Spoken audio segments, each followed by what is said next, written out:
Happy League Day, everyone, and welcome to the 18th issue of the League. As we are now delivering the League on a fortnightly basis, it has been renamed to the Brighter Leek.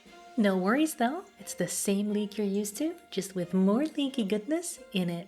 So grab your favorite drink. Let's give the Leek a peek. Just in case you're new here, the Brighter Leek is Fent's fortnightly dev blog, which shares progress on a per team basis, accompanied by 2 infographics to track their progress, which certainly will not be putting you to sleep. Let's start with the front cover. As usual, we have yet another team member represented as a Leek. This week, the Leek of the Week is Harris, the Sleepy Leek. So cozy. Let's take a look at the primary image. Here we can see a notebook presumably belonging to a fisher, in which they've made some notes on 6 different kinds of salmon, and a brand new tool for the fisher profession. That's right, one of the 3 new fish which will be added are salmon, the other 2 being trout and sardines. More on those 2 later. So, salmon. In the notebook we can see pink, joyful, chum, spring, cynical, and sockeye salmon. These will be the 6 different salmon we'll be able to catch as part of the fisher profession.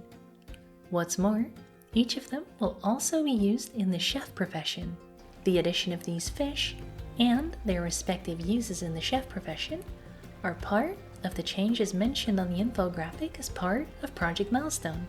As previously mentioned, each milestone will be 50 levels, and striping will be adjusted so as to make sure you do not unlock 2 variants of the same node per milestone.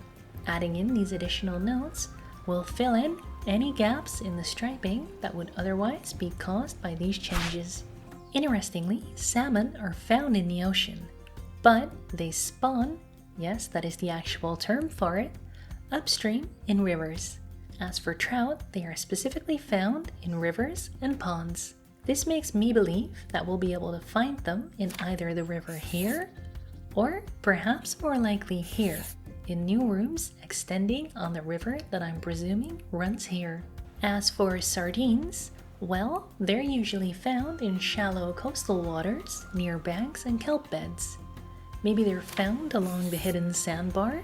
Either way, salmon and sardines are typically caught using nets, so perhaps these will be new co-opable fish. Trout, however, are usually only caught using lures, so perhaps either the rod will be gaining an active use, or the spear will be used for these. And speaking of fisher tools, if we take a look at the second page, here we can see the brand new pufferfish box. As depicted by the drawing on the top of the page, this box will be used to catch pufferfish, as some of the pufferfish are edible, but highly poisonous unless precisely prepared by an expert chef. Piercing them would totally ruin the meat. The pufferfish box is an excellent way to ensure you can catch them alive. Okay, now for the secondary image. This one is very straightforward. Here we can see 2 new types of trees, which will soon be sprouting in the Hope Forest. On the left is the mahogany tree, and on the right is the teak tree. The location these trees are currently mapped to in the screenshot are not going to be their actual locations though. They've been put here purely to showcase them. And that's all the front cover has for us today. Let's move on to what the teams have been working on. To kick things off, here's a summary. The last 2 weeks has resulted in progress on quests, including the launch of one, the Zatapadra Beast, as well as progress on the botanist profession, Project Milestone, and some brand new bounty boards. The idea behind the bounty boards being that they provide an alternate method of training upon reaching Milestone 1, so as to make the content feel less repetitive upon reaching the 2nd stripe. Okay, let's get specific. First up, the technical team, which is Andrew, James B, and Ian. Bossy League Andrew has been coding the botanist profession, launching the brand new Zatapadra Beast quest, and preparing this weekly league. Legendary League James B has been designing new bounties, discussing pufferfish, and polishing the Zatapadra Beast quest. And closing it out for the technical team, Multi-Purpose Leek Ian has been doing mapping for the Zatapadra Beast quest, as well as for the botanist profession, and he has been setting up his new laptop after his old one suffered a spontaneous death. R.I.P. Next up, the content team, which consists of Paul, Samuel, Daniel, Harris, and Steve. Harry Leek Paul has been working on Project Milestone, polishing for the Zatapadra Beast quest, and coding for the 7-star Mine of Mantuban quest.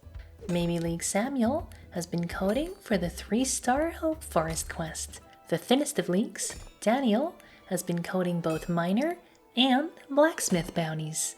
Sleepy Leek Harris has been coding for the 4-star Chronopolis quest, and the lankiest of leeks, Steve, has been coding for the 4-star Mine of Mantuban quest.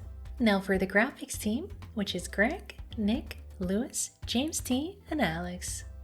Greg, the laid-back leek, has been working on graphics for the botanist profession, including watering cans, stakes, fertilizer, willow branches, and rakes. He's also been working on graphics for Project Milestone, such as the pufferfish box, 2-handed saws, salmon, and sardines. Aside from this, he's been working on the splash art for the Zatapadra Beast quest, the graphics you saw in this leak, and he has been teaching Joe how to do particles. Cactus League Nick has been working on graphics for the botanist profession as well. These include training animations for training it passively, using a trowel, watering a willow, using a watering can in general, as well as a model for rakes and leaf particles. She's also been working on graphics for Project Milestone, which include salmon, animations for the greatest fish ever, trout, cast nets, cooking animations, and lopping branches, as well as graphics for this leak. Sloth League Lewis has been working on animations for the botanist profession, as well as graphics for Project Milestone, specifically lobster pots and willow trees. Jimmy League James T has been working on graphics for Project Milestone, those being shark bones, oyster pots, teak trees, the pufferfish box, fertilizer animations, and pufferfish animations. And to wrap up the progress overview for the graphics team, Octo League Alex has been working on graphics for Project Milestone, specifically willow, cypress, and mahogany trees, as well as animations for watering a willow and sardines. And finally, the audio team, which consists solely of Crunchy League Joe. He has been working on global music, audio for the Zatapadra Beast quest, and learning how to do particle systems so that Greg can spend more time on other graphics. He's been putting this new knowledge straight to use as he's been making particles for the botanist profession, as well as audio for both it and the 3-star Hope Forest quest. Alright, let's check out this week's infographics. Starting with the side quests, both the polishing and release checks for the 6-star Mine of Mantuban quest, the Zatapadra Beast, are now in place, as the quest has been released. Aside from this infographic remains the same as the one from issue 17. The Project Milestone infographic, however, has a lot of changes.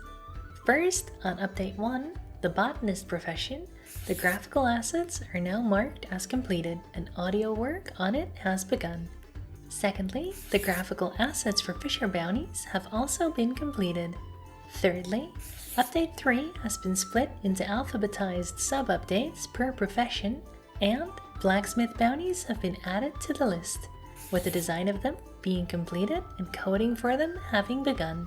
Fourthly, the hourglasses, which were originally assigned to the stonemason minigame, have been reverted to crosses. Presumably, this is because what was originally going to be the stonemason minigame will now be the blacksmith pipes minigame, as that one now has 2 hourglasses on it. So the progress isn't lost, it's just been assigned to a different profession.